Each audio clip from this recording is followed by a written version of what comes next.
नहीं, अभी नहीं आया।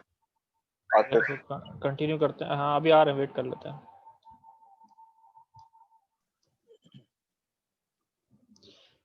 वकार है ऑनलाइन कि वकार?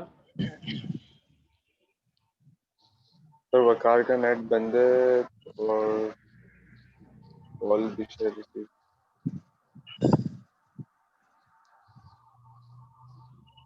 मैसेज किया था व्हाट्सएप पे लेकिन डिलीवर नहीं हुआ। अच्छा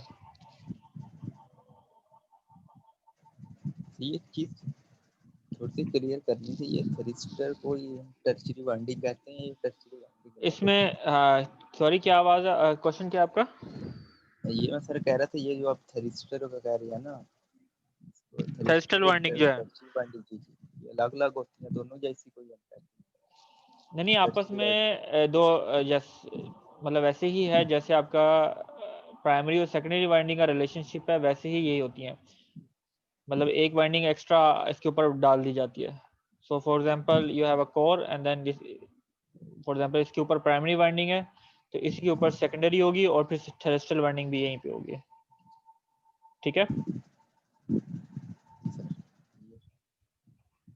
अच्छा इसमें जो इम्पिडेंस की बात करते हैं, वही मैं आपको पिछली अभी एक्सप्लेन कर रहा था कि जो इम्पिडेंस है 11 kV, this means this is between primary to secondary winding which is 11%, and this 11 means this is primary to terrestrial winding, this is also 11%। और जो 28 का मतलब है नॉर्मली अगर ये ट्वाइस रखी जाती है, वो भी थोड़ा मैं आपको एक्सप्लेन करता हूँ ट्वाइस का मकसद क्या है। तो इसका 28 होगी इन दोनों के दरमियान।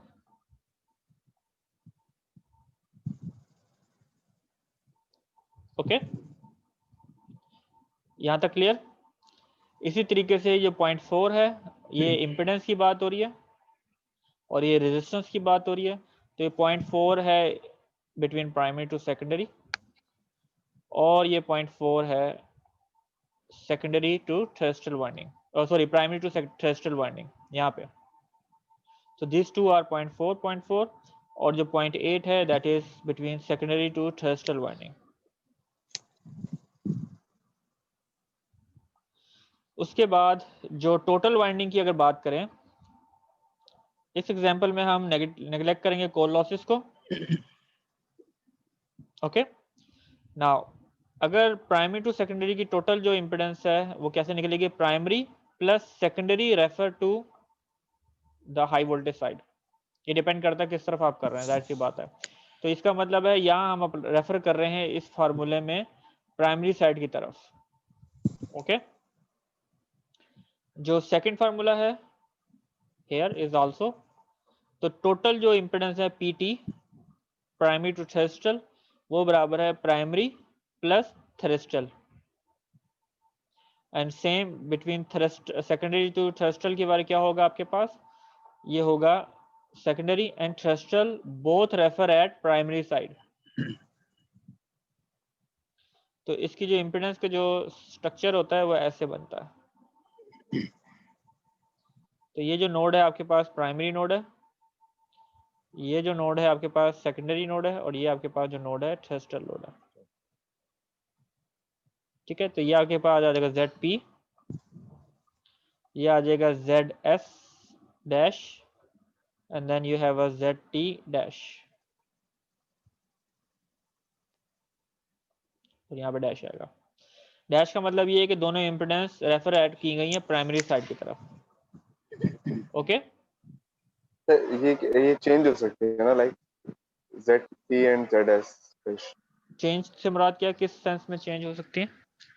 मतलब अगर हम किसी और साइड पे रेफर करते हैं, फॉर एग्जांपल अभी तो प्राइमरी साइड पे रेफर किया है ना, हाँ तो वो फिर तो वैल्यू स्ट्रक्चर यही रहेगा लेकिन यहाँ पे डैश आ जाएगा, फिर यहाँ पे डैश नहीं आएगा। अच्छा अभी ट्रांसफॉर्म कर रहे इससे हैं ना, उस इक्विवेलेंसी निकाल सही रहे सही हैं। ओके सही। तो एट द एंड जो हमारे पास अगर हमने इंडिविजुअल इंपेडेंस कैलकुलेट करनी है, हाउ डू वी कैलकुलेट? तो इसको इस तरीके से देखें, अगर आपने प्राइमरी साइड की कैलकुलेट करनी है तो यहाँ पे पी एस और पी टी, जहाँ पे दोनों कॉमन वेरिएबल है, पी वो दोनों आपस में सम होंगी और जो जिसमें मिसिंग है वो माइनस में आएगी, तो फार्मूला इजीली रिमेंबर होगा। मैं अगेन यहाँ पे आपको डायग्राम बना के दिखा देता हूँ।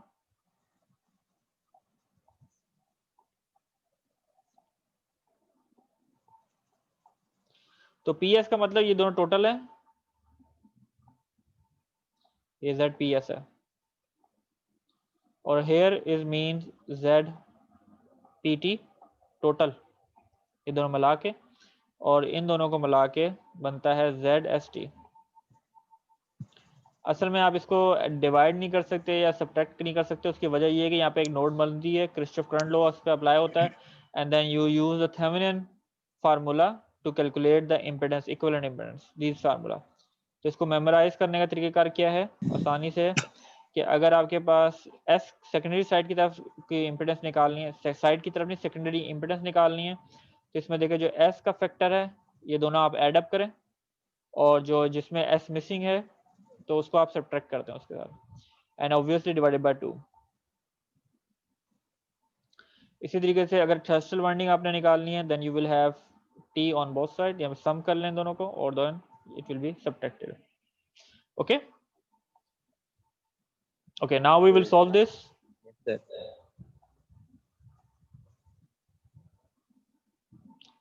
कैलकुलेशन स्टार्ट करें, फिर मुझे बताएं किस तरीके से step by step follow up करेंगे।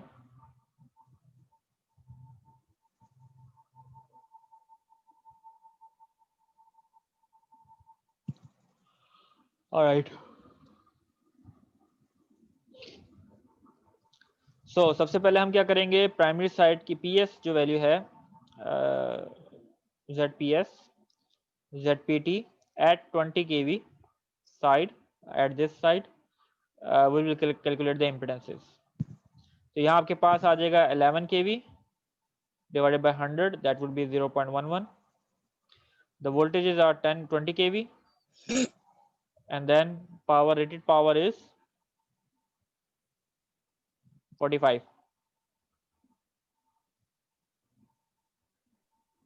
सर ये हाफ वाले फॉर्मूले से कैलकुलेट नहीं होंगे, वो जो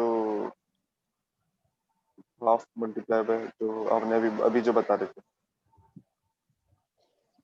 नहीं इस फॉर्मूले से इस्तेमाल ZPS। करेंगे, हाँ वो तो उसकी इम्पिडेंस इसके वो तो इस वैल्यू को यूज करेंगे ना, अभी तो टोटल ZP निकालनी है, अच्छा अच्छा ZP निकलेगा तो उसके बाद हाफ वाला फार्मूला लगेगा ना। सही सही सही। अब यहाँ पे 45 क्यों आया, क्योंकि इन दोनों के दरमियान जितनी पावर मैक्सिमम डिलीवर हो सकती है वो कितनी है, 45। 45 सही। ठीक है, हाँ हाँ सही। अच्छा इसी तरीके से आपके पास जो ZPT है same 0.11, we have 20 kV system and then we divide by 45 MVA, then we use 11%। यहाँ पे भी मैक्सिमम 45 MVA जो है आप उसको रेफर कर सकते हैं। ओके ये थोड़ा सा क्लियर कर दीजिए, 5 से इसको करवाए तो 90 से क्यों नहीं करवाए, थोड़ा सा क्लियर कर। क्योंकि सेकेंडरी साइड की जो इम्पिडेंस है ZS, उसकी रेटेड पावर क्या है 45 जी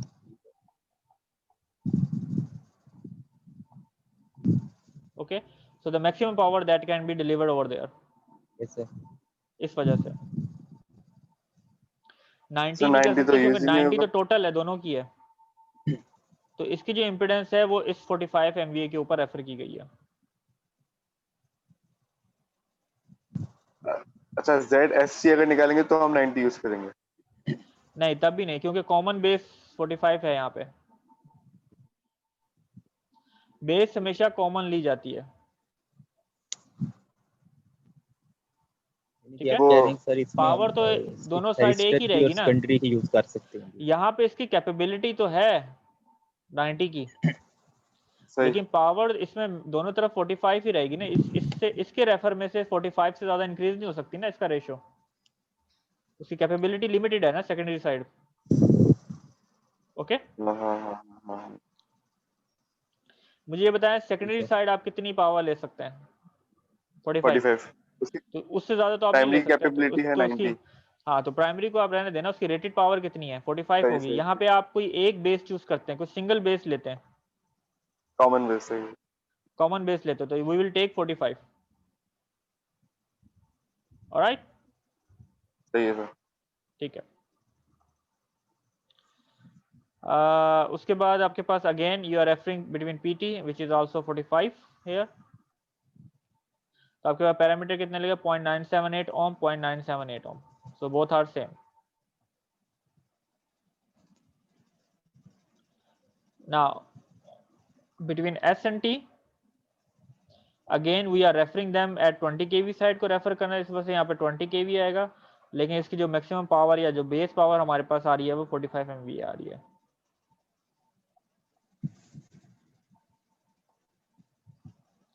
यहाँ पे टारगेट यही होता है कि बेस पावर हमेशा आपके पास एक होती है पूरे सिस्टम की। ओके, सही है sir. Alright, so we can use the same procedure to calculate the resistance as well। तो यहाँ पे रेजिस्टेंस आपके पास कितनी है 0.004। ये जाहिर सी बात है, इसको 100 से डिवाइड किया है यहाँ पे, तो 0.4 को divide by 100 and then here you have 0.8%। so again we have the same power 45 MVA, the voltages are 20 kV because we have to refer them at 20 kV side। तो उस सूरत में हमारे पास जो रेजिस्टेंस आ रही है RPS 0.036, again 0.036 and then we have 0.072 ohm। okay, ठीक है sir. Okay, ये वेरीफाई हो गया। ZST Now what we're going to do next, we will calculate the reactance with the same formula, x is equal to square root z square minus r square। Sir ये उसी से calculate किया है ना पहले, इससे पहले हमने Z निकाला होगा। जी जी, z निकाल चुके हैं ना हम, हाँ हाँ।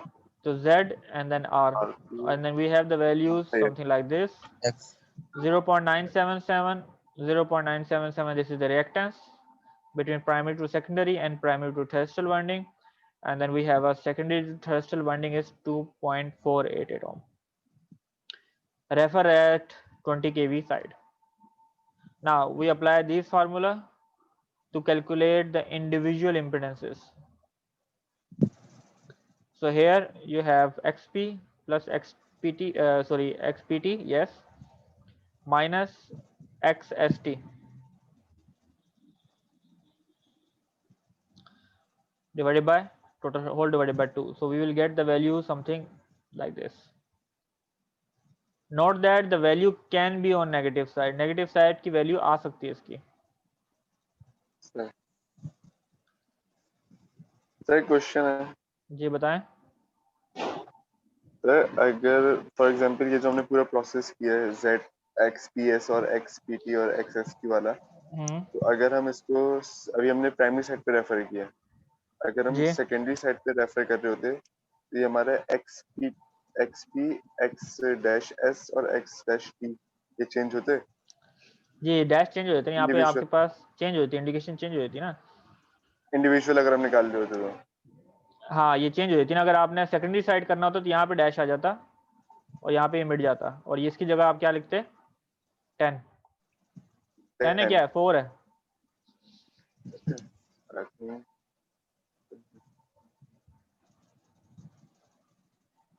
10 लिखते 10, ठीक है। अच्छा सही है।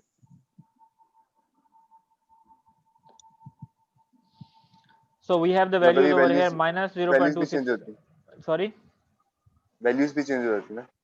जाहिर सी बात है वैल्यू भी चेंज हो जाती है। अब इसमें यह है कि 1.244 है और थर्स्टल वाइंडिंग की जो रिएक्टेंस है 1.244 है, दोनों की सेम। ओके, नोट करें ये इक्विवेलेंट इंपेडेंस के तौर पे आएगी सिस्टम में, that's why we have the negative sign here as well, so it is possible it can be negative. And again with this formula you can see that the value इसमें जो primary side की resistance है वो almost 0 है, ठीक है। जो secondary और थ्रेशोल्ड वाइंडिंग की रेजिस्टेंस है that is equal to 0.036 and 0.036। अच्छा, अभी आप ये देखें, इस फार्मूले में एक चीज बताता रहा हूं, जो मैंने आपको एग्जांपल दी थी डिस्ट्रीब्यूशन सिस्टम की,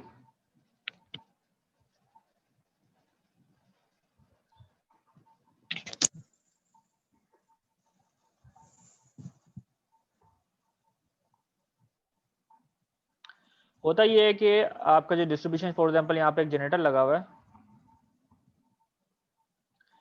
और ये मेन ग्रिड की तरफ जा रहा है थ्रू सम ट्रांसफार्मर। तो इक्विवेलेंट मैंने इम्पीडेंस मॉडल बनाई है ट्रांसफार्मर का।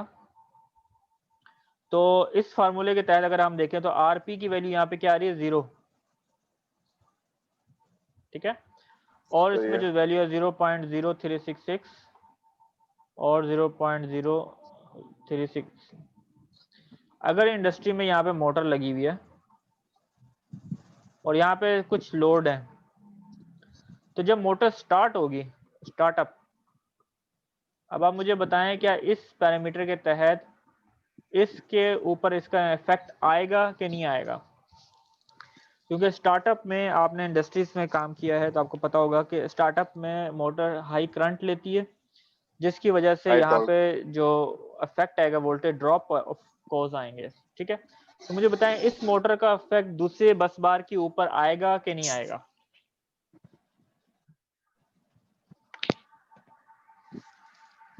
मेरे ख्याल से नहीं आएगा। जी आतिफ आप बताएं।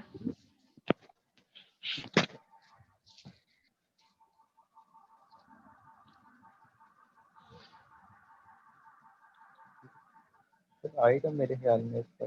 आपके ख्याल में आएगा? और सरदार साहब आपके तो ख्याल में आएगा कि नहीं आएगा? और मैं जी सर, ये मुझे बताएं मोटर का इफेक्ट जो स्टार्टअप है मोटर कर रहे हैं, इसमें आएगा कि नहीं आएगा? मैं आज सीआरएस कर रहा था ना, मैं पूरी चीजें तो फॉलो कर ही नहीं रहा, आवाज सारी कट रही है ना, गाड़ी कोई कॉर्नर पे लगा के जो है वो सुन रहा हूँ।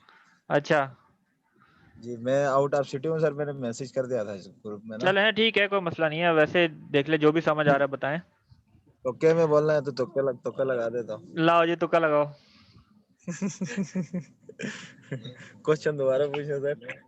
क्वेश्चन ये है कि अगर ये मोटर स्टार्टअप हो रही है, ये मैंने आपको डिस्ट्रीब्यूशन नेटवर्क बनाया है यहाँ पे, तो इसमें अगर मोटर जब स्टार्ट होगा तो इसके ऊपर हाई करंट ड्रॉ करता है, उससे क्या होता है कि सिस्टम के ऊपर इसका इम्पैक्ट आता है, वोल्टेज जो है यहाँ पे ड्रॉप होते हैं। तो ये मुझे पूछना है कि इस पैरामीटर के ऊपर इस मोटर का इफेक्ट इस वाली बस बार के ऊपर आएगा कि नहीं आएगा? आएगा मेरे ख्याल से सर। आएगा। चलो पहले ये बताओ कि क्यों आएगा, कैसे लग रहा है, मैथमेटिकली थोड़ा एक्सप्लेन करो। सर तुक्के में बोला था, तुक्का लगा दिया। चलो तुक्के में थोड़ा लॉजिक होगी। चलो तुम बताओ अशर। तुमने कहा नहीं आएगा, तुमने कहा था नहीं आएगा, तो क्यों नहीं आएगा? जी जी सर, मेरे ख्याल से इसलिए नहीं आएगा क्योंकि ये रेजिस्टेंस इधर 0 है। कौन सी रेजिस्टेंस 0? ये तो प्राइमरी साइड की 0 है सर। ये वो सर्किट एनालिसिस वाला गेम तो नहीं है? मैं इस कॉन्सेप्ट में मैंने बोल दिया कि आएगा। हाँ वही वाला गेम है और ये उसी गेम के मुताबिक आंसर भी है, उसी तरह आएगा। बस उसी लॉजिक में कह दिया था कि आएगा। इसके ऊपर इसका इफेक्ट नहीं आएगा, मैं बता देता हूँ। उसकी वजह ये है कि let's assume this is ideal बस, ठीक है। इस लाइक का वोल्टेज यहाँ पे कंट्रोलर है फिक्स बैटरी के तहत। इसका मतलब है यहाँ पे अगर एक कोई सोर्स है वो इन्फिनाइट करंट प्रोवाइड कर सकती है, ठीक है। अब यहाँ पे एक रेजिस्टेंस का इक्विवेलेंट इंपीडेंस आ रही है जो कि 0 है यहाँ पे। तो उस सूरत में ये वाली बस क्या होगी, ये वाली बस और ये वाली बस एक हो गई। जी सही है, शॉर्ट हो गई। तो इसका मतलब है यहाँ पे इन्फिनाइट पावर अवेलेबल है।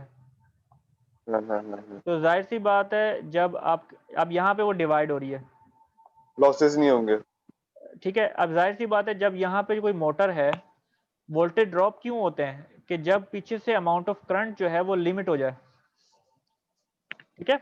यहाँ पे डिमांड इंक्रीज हुई, so if we are able to supply this bus bar able to supply the high amount of current, तो यहाँ पे जो वोल्टेज का ड्रॉप होगा वो सिंपल डिपेंड करेगा इसकी इम्पिडेंस के ऊपर, और यहाँ पे आपके पास वोल्टेज जो है स्टिफ रहेंगे 1 पर यूनिट।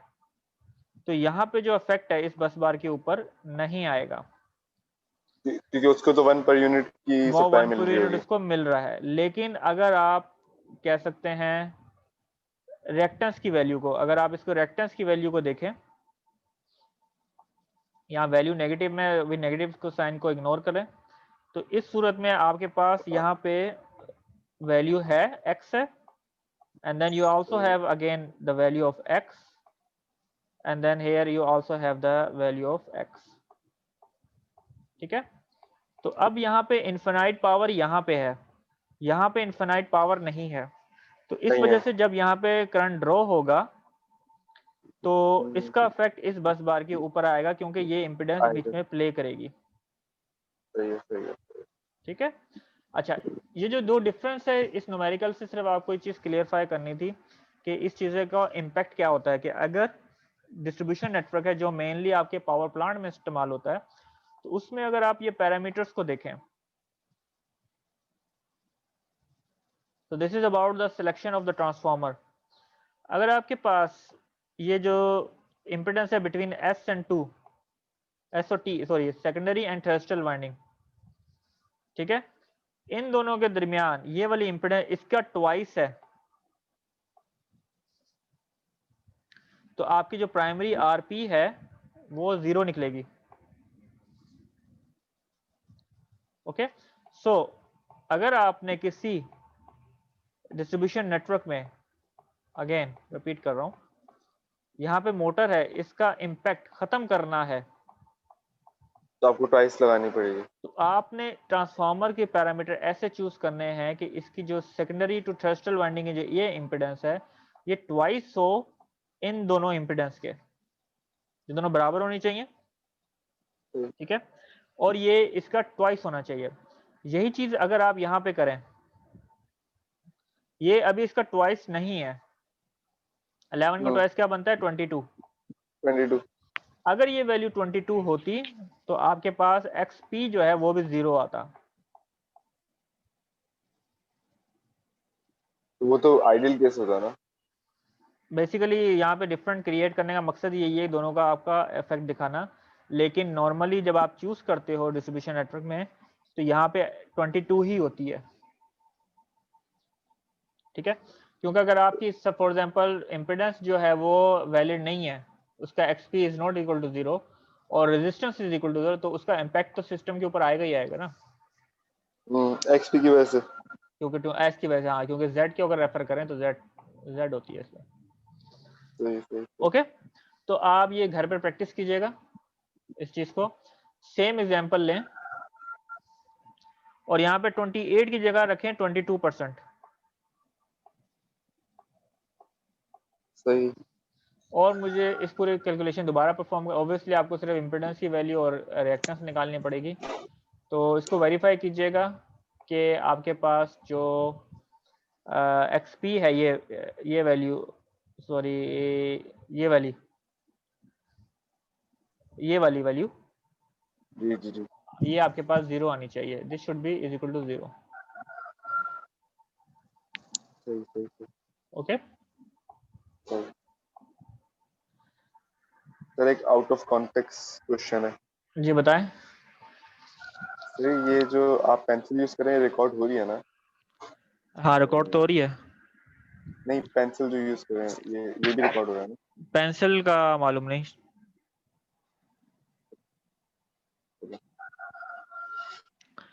चलें यार, अच्छा, इसकी अनदर एग्जांपल देखते हैं ट्रांसफार्मर की, फिर टॉपिक चेंज करेंगे हम।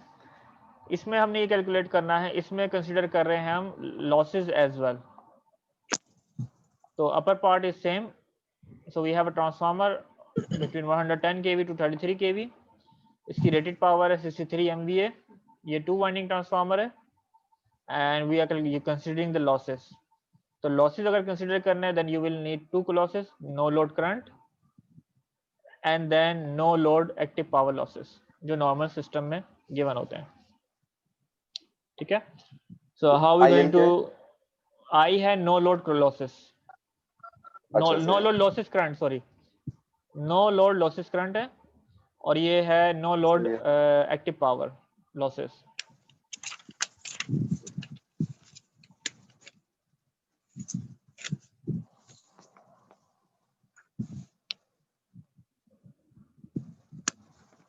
चलो, ये मैंने थोड़ा सा हाथ से कैलकुलेट की थी। तो सबसे पहले हम क्या कैलकुलेट करेंगे? ZPS कैलकुलेट करेंगे। So how we going to calculate the ZPS? We know UK। अब ये साथ साथ आप कैलकुलेट करें, थोड़ा स्पीड पकड़े। तो UK की वैल्यू यहाँ पे क्या है? 12%। सही है, हाँ। Divided by 100 multiply by primary voltage यहाँ पे क्या है? 110 kV,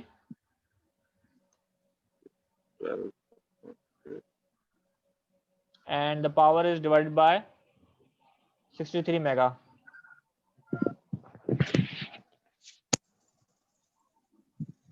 तो के स्क्वायर और मेगा कैंसिल आउट हो गए, तो इसके बाद इसको सिंप्लीफाई करें, आपके पास इम्पीडेंस आएगी 23.0476। सही है। ओके, वेरीफाई करते रहे साथ साथ।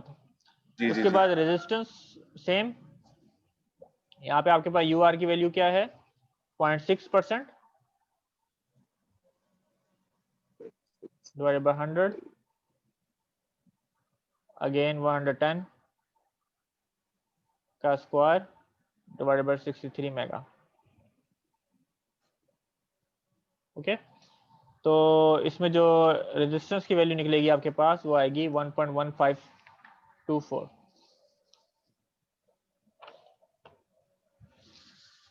ठीक है, और again we can calculate the reactance. Reactance इसमें निकलेगी अगेन यूपीएस का square minus RPS, that would be equal to 23.0188।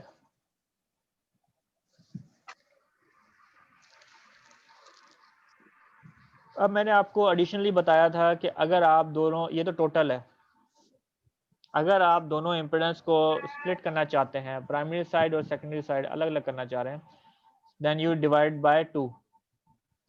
तो टोटल जो रिएक्टेंस है आपके पास उसको आप 2 से डिवाइड करें। नहीं सर, 2 से क्यों डिवाइड करेंगे? क्योंकि इक्वली हम कंसीडर करेंगे जो टोटल इम्पीडेंस में जिसका जो रेशियो है प्राइमरी टू सेकेंडरी के जो टोटल है वो बराबर है। इसका जो इक्विवेलेंट मॉडल बनेगा वो मैंने लास्ट टाइम पिछली क्लास में दिखाया आपको, like it will B like this. यहाँ पे आपके पास रेजिस्टेंस भी आ जाएगी, यहाँ आपके पास रिएक्टेंस आ जाएगी। ओके, तो ये आपके प्राइमरी साइड है, primary resistance, primary reactance, secondary resistance refer to the primary side, और secondary reactance refer to the primary side. ये आपके पास नो लोड लॉसेस रेजिस्टेंस है, ये आपके पास नो लोड रिएक्टेंस है। ठीक है, इसको भी क्या दें। तो उस सूरत में जब ये टोटल आपके पास है तो ये कितनी वैल्यू है और ये कितनी है, तो आप टोटल को हाफ करें तो दोनों बराबर आ जाएंगे। ओके, सर ये मुझे हाफ वाला समझ नहीं आया। हाफ में बताइए, आपने टोटल निकाली ना यहाँ पे, पहले पिछली एग्जांपल में भी हमने टोटल निकाली है, टोटल निकाली है। अब यहाँ पे क्वेश्चन ये है कि प्राइमरी साइड कितनी है, ये कितनी है और ये कितनी है, सेकेंडरी साइड, प्राइमरी साइड। जी, वो तो हम उस तरीके से करते थे ना कि उसको ट्रांसफार्मर रेशियो से डिवाइड करते थे स्क्वायर। नहीं वो, अरे नहीं भाई, वो तो रेफर हो रही है उस साइड। अच्छा, वो प्राइमरी साइड की इम्पीडेंस थोड़ी है, वो टोटल ही इम्पीडेंस है, उसमें दोनों पार्ट हैं। आपने कंफ्यूज कर दी दो चीजें। जो सेकेंडरी साइड है इसको ZP कहता हूं मैं, उसमें भी यही होता है, इसमें ZS होता है, यहाँ पे डैश आएगा Z के ऊपर। ठीक है, ये प्राइमरी साइड हम रेफर कर रहे हैं, तो टोटल जो निकलेगी वो ZPS is equal to ZP plus ZS dash. तो क्वेश्चन वो आप टोटल निकाल रहे हो, उसमें क्वेश्चन ये है कि ये दोनों क्या है, वो हाफ होगी उसकी। अच्छा अच्छा अच्छा अच्छा, ये ओवरऑल है, ये XP जो है। XP तो टोटल है ना, सही है, XP इज ऑलवेज टोटल। तो अगेन अगर सही ऐसे है, दूसरी सही तरफ करें तो ZP डैश आ जाएगा, अगर सेकेंडरी साइड रेफर करें और ZS आ जाएगा, तो उस सूरत में भी ZPS जो होगा वो बराबर होगा ZP डैश प्लस ZS। लेकिन उस सूरत में ये कहाँ रेफर हो रही है, सेकेंडरी साइड। यहाँ पे S ऊपर आ रहा है, या इसको 10 kV या 5 kV कर लें, जो भी आपने करना है, 1 kV कर सही लें, सही। वो ये चीज़ है। तो इसमें जब लॉसेस की बात करें तो यहाँ पे आपके पास अगेन प्राइमरी साइड है, तो इसको आप डिवाइड बाय 2 करेंगे, हम कहते हैं इक्वल रेशियो है, इक्वल उसकी वेटेज है। ओके, ठीक है सर। जब आपने सेकेंडरी साइड ले ली, अब सिर्फ उस सेकेंडरी साइड को रेफर करना चाह रहे हैं, तो उसकी इंपेडेंस को आप डिवाइड कर दें ट्रांसफॉर्मेशन रेशियो के स्क्वायर से। तो इसका जो इक्विवेलेंट मॉडल जो बनेगा, अभी डायग्राम ये न्यूमेरिकल कंप्लीट नहीं हुआ, इसको यूं समझ लें, हम इस तरफ ड्रॉ करना चाह रहे हैं कि हमारे पास ये रेजिस्टेंस है, ये रिएक्टेंस है, and then we have the resistance of no load, reactance of no load, and then we get the transformation ratio, and then we have the resistance, and then we have the reactance. So we are going to model like this.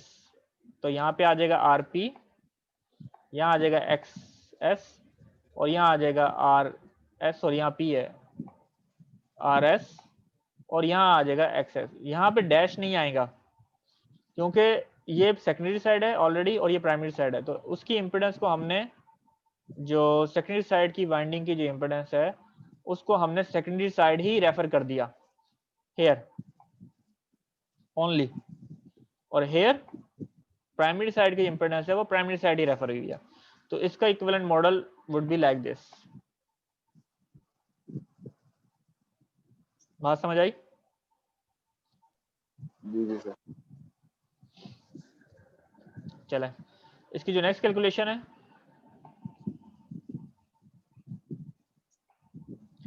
Now we calculate the resistance, same चीज, RPS हम calculate कर चुके हैं, divided by 2, and then they both are equal 0.0519. okay, सही है। alright, इसको transformation ratio से divide वो किया, आपके पास ट्रांसफॉर्म करना पड़ेगा, ठीक है। सही उसके सही। बाद जो नो लोड करंट है आपके पास, वो आप कैसे कैलकुलेट करोगे, फार्मूला क्या है उसका,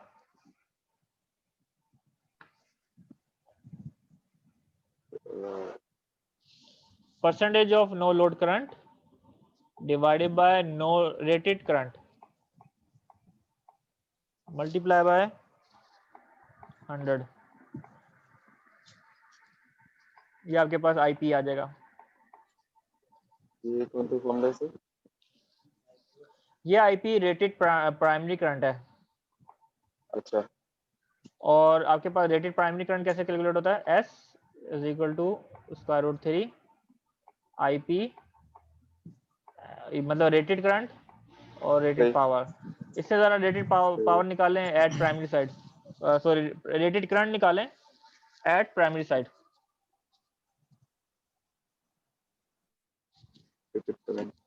पावर कितनी है, ये एस क्या है, एस कितना है हमारे पास? 63।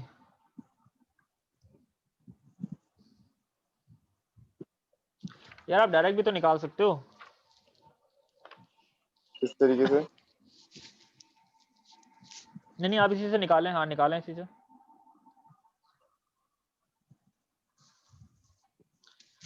ये नो लोड करंट निकलेगा, प्राइमरी करंट मैंने सही नहीं लिखा,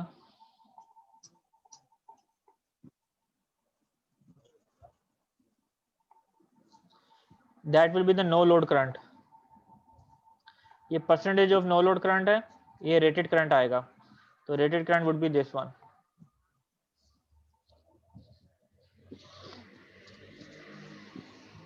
वन 10 kV है ना? 110 kV, voltage. 110 kV।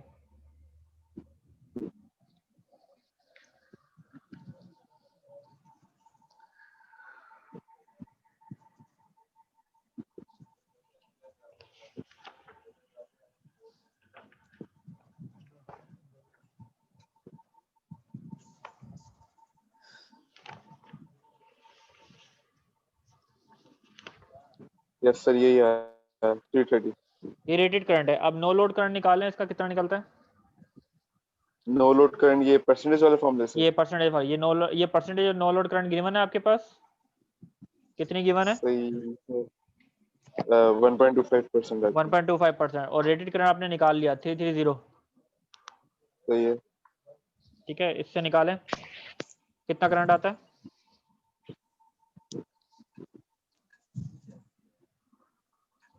3 point something आएगा।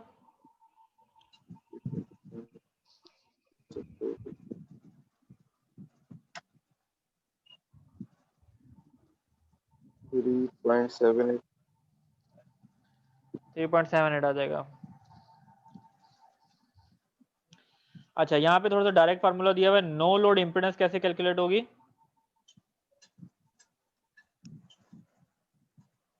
नो लोड करंट जो भी आपने ये कैलकुलेट किया, मल्टीप्लाई बाय, सॉरी, या तो कैलकुलेट करें, ये कैलकुलेट नहीं करेंगे, percentage of no load current है। यहाँ percentage of no load current लिखें, कितना आएगा? 1.25%। 1.25।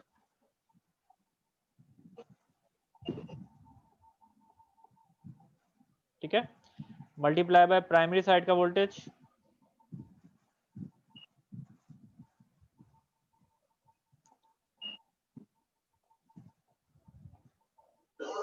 Divided by rated power.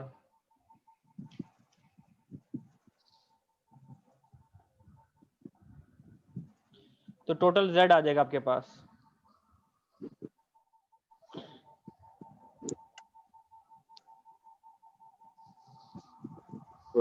सही है, ये है 15.365 ठीक है, किलो। ओके। अब Z आपके पास है तो R भी आ जाएगा आपके पास। तो R आपके पास क्या? प्राइमरी साइड का voltage divided by no load power. यहाँ पे आएगा 110 kV का स्क्वायर डिवाइडेड बाय पावर कितनी आपकी निकली थी? 12.6 किलोवाट।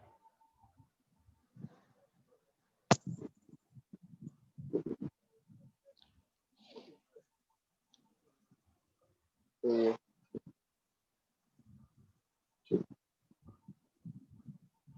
तो ये ऊपर करंट वाला फॉर्मूला समझ नहीं आया, ये जो हमने ये नो सिंपल लोड करंट जो कैलकुलेशन है कि निकाला। अमाउंट ऑफ करंट, नॉर्मल जो करंट है, जो नो लोड करंट है, वो कितना है?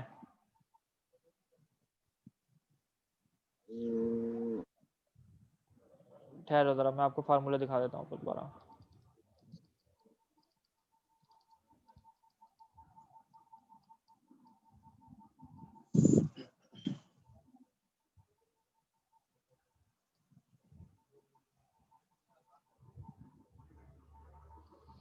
डायग्राम दिखाऊं आपको पहले, ये देखें। जो आपके पास टोटल करंट आता है, जी sir. No load current, no load current का मतलब कि यहाँ पे कोई लोड नहीं लगा हुआ, तो जितना का जितना लोड आपका कंज्यूम हो रहा है वो आपके ट्रांसफार्मर में कंज्यूम हो रहा प्राइमरी साइड है। पे। तो टोटल जो करंट है जो यहाँ पे आ रहा होगा, ये आपका नो लोड करंट कहलाएगा, IL। सही है। ठीक है, और ये जो IL है डिवाइड हो जाएगा दो कंपोनेंट में, जो रेजिस्टेंस का होगा और एक रिएक्टेंस का होगा। तो रियल पार्ट और इमेजिनरी पार्ट। ओके, ये जो वैल्यू गिवन होती है परसेंटेज में गिवन होती है। परसेंटेज IL की जो टोटल रेटेड पावर है, जो टोटल रेटेड करंट है, उसके कितने परसेंट आपका नो लोड करंट है। ओके, अच्छा सही है। तो आपने पहले रेटेड करंट निकाला 110 kV side using this formula, और फिर आपने निकाला ये इसका कितने परसेंट है, तो वो काम किया सिर्फ, यानी कि ये फार्मूला आपके पास आ गया। ये मैंने अगेन बात की कि हाई वोल्टेज साइड क्यों होता है, क्योंकि लो वोल्टेज इम्पीडेंस जो होता है वो प्राइमरी साइड की तरफ ही रेफर की जाती है। Okay, so you will always take this value as primary side. तो ये परसेंटेज आ जाएगी। तो ये जो अमाउंट ऑफ करंट है